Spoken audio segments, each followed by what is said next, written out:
दोस्तों आपका अब 8 मार्च को कक्षा 12वीं का जीव विज्ञान बायोलॉजी का एमपी बोर्ड एग्जाम का पेपर है।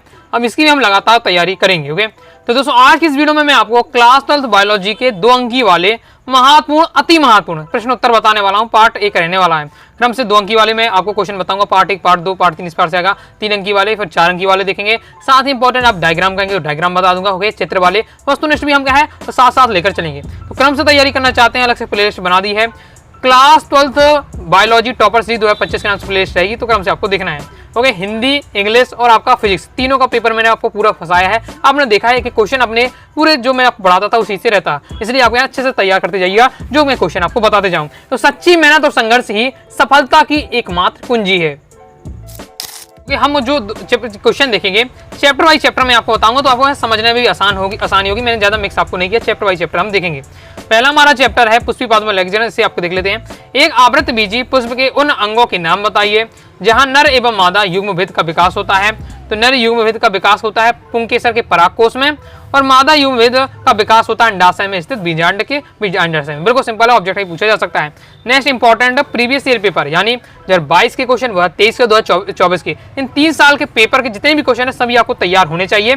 बाकी आपको चिंता नहीं करनी है। तैयारी के दौरान जब मैं आपको 2 अंकी, 3 अंकी, 4 अंकी क्वेश्चन आपकी तैयार कराऊंगा, उसमें आपके प्रीवियस ईयर पेपर के रहेंगे, तो आपको अलग से भी नहीं पढ़ते तो भी आपका काम हो जाएगा।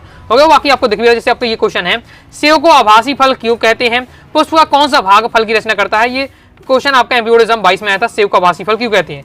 तो आपका आंसर किस बार से रहेगा कि पुष्प का अंडाशय ही निषेचन के बाद फल की रचना करता है।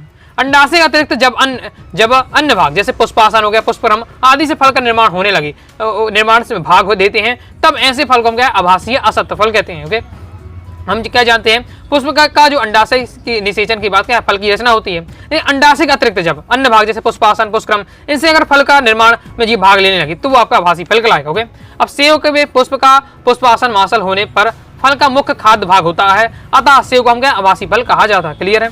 नेक्स्ट हमारा क्वेश्चन है, ये भी एमपी बोर्ड एग्जाम 22 में आ चुका है।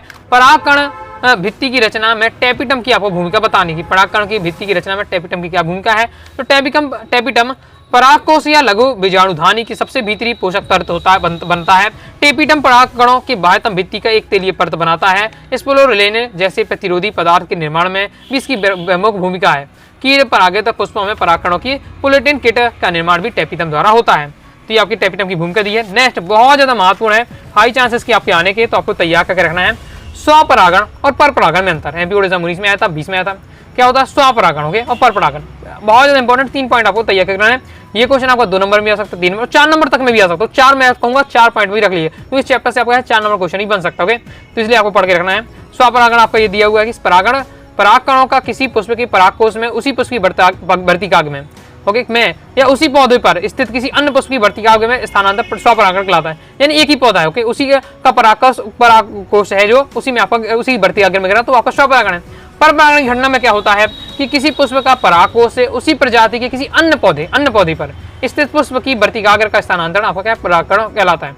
अब जो परागकण है वो किसी न किसी माध्यम की आवश्यकता होती है, आपका जल है, वायु है, कीट इनके द्वारा। ओके, जबकि जो परागकण होता है सीमित, ये क्या है सीमित कारकों पर निर्भर होता है। इस बार से आपका दिया हुआ है, तैयार करके रखना। ये आपका तीसरा पॉइंट वही आपको दिया है जो मैंने आपको बताया। ओके, ये से क्योंकि एक पुष्प के दूसरे पुष्प में जब उसके परागकण जाने हैं, तो परागकोश से परागकण जाने हैं, ओके, तो वो क्या कोई ना कोई ले जाएगा, वो कीट ले जाएगा, वायु ले, जल ले जाएगा। इस बार से नेक्स्ट आपको तैयार करके रखना है। 30 संलयन से आपके समझते हैं एमपी बोर्ड एग्जाम 23 में आया था, और विपुंसन कैसे कहते हैं 23 में आ चुका है। दोनों ये इंपॉर्टेंट है, ये भी आपको पढ़ के रखना है। 30 संलयन आवृत्ति बीजों द्वारा प्रदर्शित विशिष्ट परिघटना का निषेचन का एक चरण है। इस घटना में 3 अगुणित केंद्रकों का संलयन होता है, ये क्या 30 संलयन इसमें कहलाता है। विपुंसन बहुत ज्यादा इंपॉर्टेंट है।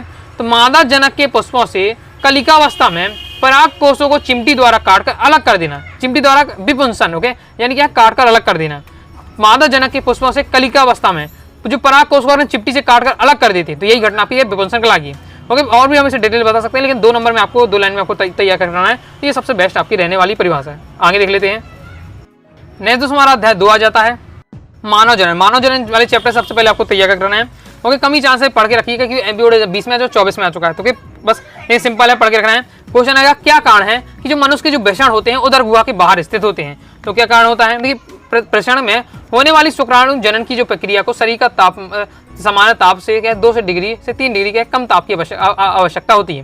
तो जो हमारे वृषण है उसमें क्या है, शुक्राणु का निर्माण होता है। तो शुक्र जनन की प्रक्रिया में ओके, शुक्र जनन की प्रक्रिया से होगा। उसके लिए जो तापमान चाहिए, शरीर के तापमान से 2 से 3 डिग्री के तापमान की कम आवश्यकता होती है।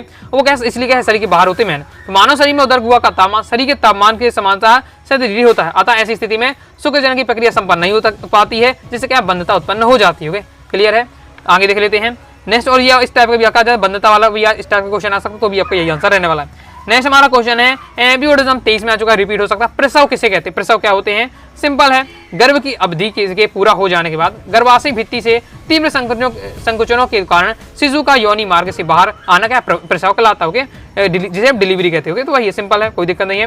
नेक्स्ट कोलोस्ट्रम यानी खीस क्या है? एम्ब्रियोनिज्म 23 में ये भी क्वेश्चन आ चुका है, बिल्कुल सिंपल है। पढ़ते ही चीजें आपको समझ में आनी, समझ के रखते हैं तो अपनी लैंग्वेज में भी आप लिख सकते हो। ऐसा कुछ नहीं, बिल्कुल वही आपको लैंग्वेज लिखना, थोड़ा अपना लैंग्वेज भी आप डाल सकते हैं, कोई दिक्कत नहीं है। लेकिन जब आप अपना लैंग्वेज कब यूज कर पाएंगे, जब आप उस चीज को समझ लेना है, पढ़ लेना एक बार। तो ये क्या होता है, जो शिशु जन्म के पश्चात जो दुग्ध श्रावण होने लगता है, तो प्रारंभिक काल का जो कुछ दिनों का जो स्तनों से निकलने वाला गाढ़ा दूध होता है, जिसे हम क्या है, कोलोस्ट्रम कहलाता है। ये हल्का पीला गाढ़ा, जिसमें प्रोटीन से खनिज लवणों की जो आवश्यक पोषक तत्व होते हैं, इसमें बहुत ज्यादा समृद्ध मात्रा में होता है। और ये इनमें अनेक प्रकार के प्रतिरक्षी यानी एंटीबॉडी पाई जाती हैं, जो शिशु के निष्क्रिय प्रतिरक्षा तंत्र को क्या है, संक्रामक रोगों से रक्षा करती है। तो इसे हम क्या खीस कहते हैं, जो यानी जो माँ का जो सर्वप्रथम दूध रहता है उसी को क्या है, खीस कहते हैं। क्लियर है। नेक्स्ट है, शुक्र जनन की प्रक्रिया में नीमन में शामिल हार्मोन कौन कौन से, तो ये आपको पढ़ के रखना है। इंपॉर्टेंट है कि जो एक शुक्र जनन की जो प्रक्रिया होती है, इसमें कौन कौन से हार्मोन क्या इसका नियमन करते हैं, ये आपके नाम दिए हैं। तो आपको यह 2 से 3 आपको क्या पढ़ के रखना है। क्लियर है। नेक्स्ट दोस्तों हमारा आ जाता है अध्याय 3 जनन स्वास्थ्य। जनन स्वास्थ्य में देख लेते, सबसे पहले आपको तैयार करना है, जनसंख्या विस्फोट के लिए कौन से कारक और कारण सुझाए गए हैं, एम्ब्रियोनिज्म 23 में आ चुका है।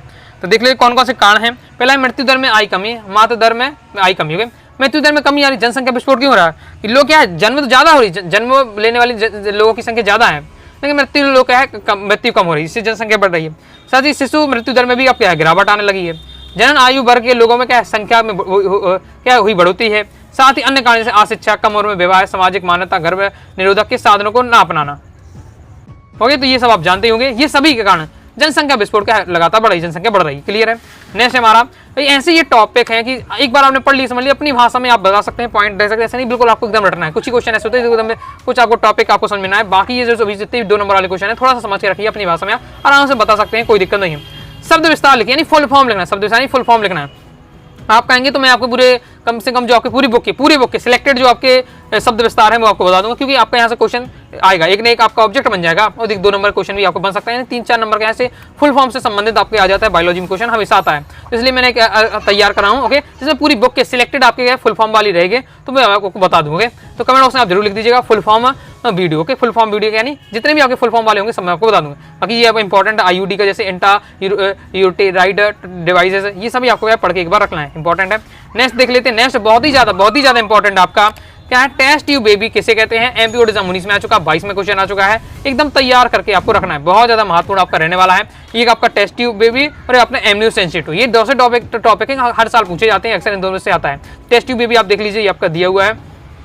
ये क्या होता है इसमें कि इस तकनीकी द्वारा तकनीकी तब अपनाई जाती है जब स्त्री, ये थोड़ा बताया जा रहा है उसके बारे में, फिलोपियन नलिका में रुकावट अथवा अंडोत्सर्ग नहीं हो पाता है, निषेचन में बांधा होने से स्थिति में इस तकनीक की मदद से ली जाती है। इस तकनीक में IVF में पति या दाता शुक्राणु से प्राप्त कर उन स्त्री के जो अंडाणु से होता है उसे प्लेट में निषेचित कराया जाता है। मतलब यहाँ से क्या है, अंदर क्रिया नहीं हो पा रही तो बाहर क्रिया कराएंगे। ओके, तो सीधे यहाँ से क्या लिया जाता है, शुक्राणु ले लिए जाएंगे पुरुष से और यहाँ से उनके अंडाणु बाहर से निकाल लिए जाएंगे। ओके, योनि से, और बस क्या है, दोनों का क्या है, प्लेट में समझ लीजिए निषेचन करा दिया जा रहा है। पर भाई साहब कुछ ज्यादा नहीं हो गया ये, मतलब कुछ भी, फिर उसको क्या जो निषेचन के बाद उससे क्या घर में स्थापित कर दिया जाएगा, तो वही हमारा टेस्ट ट्यूब बेबी इस प्रकार से रहता है। ओके, तो यही आपका बताया जा रहा है। ओके, तो ये बात दी हुई है, समझ लीजिए, आपको तैयार करके रखना है। क्लियर है। ओके, भ्रूण स्थानांतरण तकनीक कहलाती है। आगे देख लेते हैं लैंग्वेज, लेकिन जो मैंने बताई वो आपको नहीं लिख देना, थोड़ा आपको अपनी इसकी लैंग्वेज रखना होगी, मर्यादा आपको रखना है यहाँ। नेक्स्ट एम्नियो सेंसिटिव विधि को समझाइए, इंपॉर्टेंट है, एम्ब्रियोनिज्म 20 में आया था आपका। उलभेदन विधि भी कहते हैं, तो ये भी पॉइंट आपको याद रखना है। ओके, लिंग निर्धारण की उलभेदन विधि भी रहती है। ओके, लगातार आपको पूछा गया 22 में, 23 में, 24 में। अब ये 3 साल दे दिया एमपी बोर्ड, अब क्या है आपके ऊपर अगर दया करे तो 25 में भी दे दे। ओके, कमी चांस है, तो आपको ये पढ़ के रखना है। एमडी सेंसिटिव विधि के बारे में आपको पूरा दिया हुआ है, आप तैयार कर लीजिएगा। सिंपल, यहाँ देखिए इतना लॉन्ग नहीं लिखना, 2 नंबर में आगे इतना लॉन्ग नहीं लिखना है आपको। मैंने यहाँ चीज़ों को समझाने के लिए दिया है, समझाने की दृष्टि से आपको दिया है, तो आपको ओके पढ़ लेना केवल आपको, लेकिन 2 से 3 लाइन में आपको मेन पॉइंट आपको बताना। ओके, फिर इसके बाद नेक्स्ट आपको बहुत ज़्यादा इंपॉर्टेंट रहने वाला है आपका चिकित्सीय गर्भ समापन क्या है। ओके, या इसे एमटीपी भी कह सकते हैं। देखिए चिकित्सीय गर्भ समापन आता है एमपी बोर्ड एग्जाम 20 में आता है, 24 में आता है, तो बहुत ज़्यादा एकदम सिलेक्टेड 3 ये क्वेश्चन एकदम रटे होने चाहिए। 3 में से कोई भी आ सकता है। चिकित्सीय गर्भ समापन वाला हो जाता है आपका, एमडी सेंसिटिव हो जाता है, और टेस्ट ट्यूब बेबी वाला। ओके, तो रटा होना चाहिए एकदम क्वेश्चन, तो ये आपका दिया हुआ है आपका। ओके, चिकित्सीय गर्भ समापन पढ़ के एकदम रखना है। गर्भाधिपूर्ण पूर्ण होने के पहले ही कराया गया ऐच्छिक गर्भपात चिकित्सीय गर्भ समापन कहलाता है। जो आपको गर्भ है अगर, लेकिन उसे आप क्या है गर्भ को धारण नहीं करना चाहते, यानी बच्चा नहीं करना चाहते हैं, तो उसे क्या है गर्भपात से चिकित्सीय गर्भ समापन किया जाता है। जानबूझकर कराए गए इस गर्भपात को प्रेरित गर्भपात भी कहते हैं, और सरकार ने 1971 में से वैधानिक मान्यता कुछ कड़ी शर्तों के साथ प्रदान की थी, क्योंकि इसका दुरुपयोग रोका जा सके। क्योंकि यह है लोग इसका दुरुपयोग करने लगे थे। ओके, जो ओके दुरुपयोग होने लगा था, जैसे कि लड़कियों को नहीं जन्म देना चाहिए। ओके, इस पर की मान्यता हो रही थी। ओके, तो जैसी लड़की होती थी तो क्या उससे पता चल जाता कि हाँ लड़की है, तो गर्भ समापन करा दिया जाता। तो ये सब मतलब उसके दुरुपयोग होने लगी थी। तो सरकार ने क्या पर नियम बना दिए, कानून बना दिए कि इतनी आसानी से नहीं कर सकते। कुछ कंडीशन है, कुछ कंडीशन, इन्हीं कंडीशन में आप करवा सकते हैं कि कोई आपको समस्या है, कोई दिक्कत है, तब आप करवा सकते हैं। या कोई कंडीशन भी दी है कि ये 3 कंडीशन दी, इनमें अनुमति है, आप इनमें करवा सकते हैं, बाकी नॉर्मल रूप से आप नहीं करवा सकते। ओके, तो बेसिक आपके पॉइंट आप पढ़ते ही चीज़ें आपको है समझ में आ जाएंगी। ओके, जहाँ ज़्यादा बायोलॉजी की लैंग्वेज नहीं है, ये अपने नॉर्मल लैंग्वेज में आप पढ़ सकते हैं और समझ सकते हैं। ओके, तो सरकार ने ये कंडीशन अगर आपके साथ हो रही है, तब क्या है वो गर्भ समापन हो सकता है, बाकी में नहीं करवा सकते। क्लियर है, पढ़ लीजिएगा, समझ लीजिएगा। नेक्स्ट हमारा अध्याय 4 आ जाता है वंशागति तथा विविधता के सिद्धांत वाले। इससे देख लेते हैं। तो उत्परिवर्तन कैसे कहते हैं, ये आपको तैयार करके रखना है। उत्परिवर्तन के बारे में बताया जा रहा है। किसी जीवधारी के अनुवांशिक पदार्थ में अचानक होने वाले वंशागत बदलाव को उत्परिवर्तन हम कहते हैं। मैन आपको यही परिभाषा रहने वाली है, पढ़ लीजिएगा और अच्छे से तैयार आपको कर लेना है। ओके, नेक्स्ट हमारा सहलग्नता, ये भी एमपी बोर्ड एग्जाम 22 में आ चुका है। ओके, सहलग्नता क्या है आपका, किसी एक क्रोमोसोम पर स्थित सभी जीन सहलग्न जीन तथा एक साथ वंशागत होना सहलग्नता कहलाता है। तो ये आपको सहलग्नता के बारे में दिया है। मतलब देखिए थोड़ा आपको 1-2 लाइन एक्स्ट्रा दी है, वो समझाने की दृष्टि दी जाती है। मैंने आपको ये जो आगे की 2 लाइनें वो एकदम रट्टी होनी चाहिए, इसकी ये लाइन है, ये लाइन है, तो वो आपको उसमें मैंने आपकी परिभाषा दी रहती है। क्लियर है। नेक्स्ट हमारा देख लेते, बहुत ज़्यादा महत्वपूर्ण आपका जीनोटाइप फिनोटाइप बनता है। इनमें कोई ना कोई क्वेश्चन आपका रखा सकता है पेपर में। ओके, तो आपको तैयार करना जीनोटाइप फिनोटाइप में तो इंपॉर्टेंट बहुत ज़्यादा, तो पढ़ लीजिएगा। और सब प्रीवियस पेपर में भी आपके आ चुके हैं, ये आपका दिया हुआ है अंतर। तो 3 से 4 आपको अंतर पढ़ के रखना है। ओके, तो ये आपका जीनोटाइप फिनोटाइप में अंतर बताया जा रहा है कि किसी जीव के अनुवांशिक संगठन का उसका हम क्या जीनोटाइप कहलाता है। जैसे लंबे पौधे, तो हम क्या है ये उसका जीनोटाइप है। जबकि फिनोटाइप क्या है, जीवों के प्रेक्षणीय व्यक्ति अर्थात बाह्य लक्षण को हम फिनोटाइप कहते हैं। तो जो फिनोटाइप क्या है, बाह्य लक्षण है, बाहरी दिखावा है। जबकि जीनोटाइप क्या है आपका, ये अनुवांशिक संगठन होता है। ओके, तो मेन पॉइंट आपको यही याद रखना है कि जीनोटाइप क्या होते हैं, अनुवांशिक संगठन है, जबकि फिनोटाइप क्या है, एक बाह्य लक्षण होते हैं आपके। जीनोटाइप में क्या है, फिनोटाइप का प्रभाव नहीं होता है, जबकि फिनोटाइप में जीनोटाइप द्वारा की निर्धारित सीमा के अंतर्गत ये अभिव्यक्त किया जाता है। इस बार से आपका दिया पॉइंट आपको तैयार कर लेना है। इसके बाद भी नेक्स्ट पॉइंट दिया हुआ, ज़्यादा नहीं, 5 पॉइंट दिए तो 3 पॉइंट आपको पढ़ लीजिएगा। नेक्स्ट आपका पेड्रिगी यानी वंशावली विश्लेषण क्या है, एमपी बोर्ड एग्जाम 23 में आ चुका है, एकदम डटे होने चाहिए। प्रीवियस ईयर के बहुत ज़्यादा रिपीट हो रहे हैं, इस बार तो आपके बहुत जा रहा है। ओके, इकोनॉमिक्स ऐसा सब्जेक्ट में बता रहा हूँ, इकोनॉमिक सब्जेक्ट होता है, जैसे आप तो बायोलॉजी के आपको नहीं क्लियर, लेकिन इकोनॉमिक सब्जेक्ट ऐसा था उसमें ज़्यादा रिपीट नहीं होते, लेकिन इस साल बहुत ज़्यादा रिपीट हो गए इकोनॉमिक्स में। ओके, फिजिक्स में आपके बहुत सारे आपने देखा, हिंदी में देखा, इंग्लिश में देखा, एकदम 2023 एकदम रखे थे क्वेश्चन। ओके, मतलब जितने भी पेपर हुए बहुत ज़्यादा रिपीट हो रहे हैं। तो मैं तो आपसे कहूँगा भैया भाई साहब आप क्या रट के रखिए, 2022 का, 23 का और 24 का। ओके, तो आप बहन जी देख रहे हैं तो बहन जी एकदम भाई साहब सब रट के रखना, 22 का, 23 का, 24 का रटे होने चाहिए क्वेश्चन। ठीक है, समझ गया।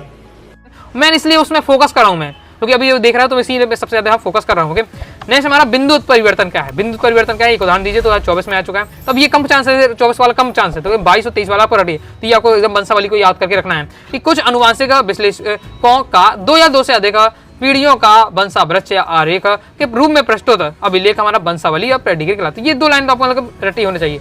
वो जिसे मैं ज़्यादा देता हूँ, 2 नंबर इतना ही आपसे पढ़ पा रहे हैं, तो आगे की 1 लाइन 2 लाइन में आपका आंसर हो जाता है, तो आपको पढ़ के रखना है। फिर चीज़ों को समझकर आप तैयार कर सकते हैं और समझने के लिए। क्लियर है। इस प्रकार से उसमें मैंने यहाँ आपका अध्याय 1 से लेकर अध्याय 4 तक के जो इंपॉर्टेंट थे 2 अंक वाले वो आपको कवर कराए हैं। तो अगर पीडीएफ मटेरियल आप प्राप्त करना चाहते हैं तो आप बायोलॉजी कोर्स को ले सकते हैं। 9039534079 इसलिए व्हाट्सएप मैसेज करके कंप्लीट आपको पीडीएफ मटेरियल मिल जाएगा, चाहे all chapter important question answer, all chapter objective question answer, previous year paper, model paper, okay, और एमपी बोर्ड का जो ऑफिशियल सॉल्यूशन है प्रीवियस ईयर पर वो आपको मिलेगा, जिससे आप और अच्छे से तैयारी कर पाएंगे। ओके, साथ ही दोस्तों अलग से 2 अंक की 3 अंक की वस्तुनिष्ठ वो भी दिए जाएंगे, मतलब हर प्रकार से आप तैयारी कर पाएंगे। ओके, तो आई हो आपको वीडियो पसंद लाइक करके सब्सक्राइब कर दीजिएगा। साथ ही दोस्तों टेलीग्राम चैनल को जरूर जान के रखिएगा और ओके, और इंस्टाग्राम को फॉलो कर लीजिएगा। कोई डाउट आता है उससे आप जरूर पूछिएगा। मिलते हैं नेक्स्ट वीडियो में, तब तक के लिए बाय बाय।